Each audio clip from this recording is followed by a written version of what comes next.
The Little Women Trilogy, Little Women, Little Men, and Joe's Boys.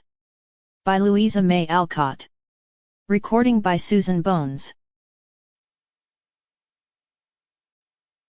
Little Women by Louisa May Alcott. Chapter 1. Playing Pilgrims. "Christmas won't be Christmas without any presents," grumbled Joe, lying on the rug. "It's so dreadful to be poor," sighed Meg, looking down at her old dress. "I don't think it's fair for some girls to have plenty of pretty things, and other girls nothing at all," added little Amy, with an injured sniff. "We've got father and mother and each other," said Beth contentedly from her corner. The four young faces, on which the firelight shone, brightened at the cheerful words, but darkened again as Joe said sadly, "We haven't got father, and shall not have him for a long time." She didn't say, "Perhaps never," but each silently added it, thinking of father, far away, where the fighting was. Nobody spoke for a minute. Then Meg said in an altered tone, "You know, the reason mother proposed not having any presents this Christmas was because it was going to be a hard winter for everyone, and she thinks we ought not to spend money for pleasure when our men are suffering so in the army. We can't do much, but we can make our little sacrifices, and ought to do it gladly, but I am afraid I don't."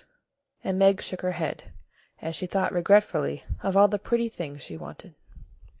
"But I don't think the little we should spend would do any good. We've each got $1, and the army wouldn't be much helped by our giving that.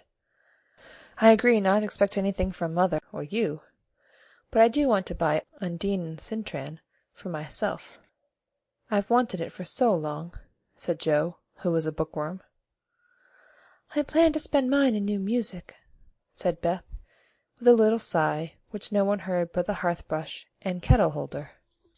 "I shall get a nice box of Faber's drawing pencils. I really need them," said Amy decidedly. "Mother didn't say anything about our money, and she won't wish us to give up everything. Let's each buy what we want, and have a little fun. I'm sure we work hard enough to earn it," cried Joe, examining the heels of her shoes in a gentlemanly manner.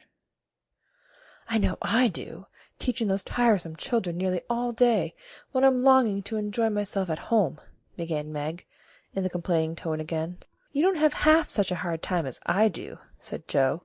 "How would you like to be shut up for hours with a nervous, fussy old lady, who keeps you trotting, is never satisfied, and Sample complete. Ready to continue?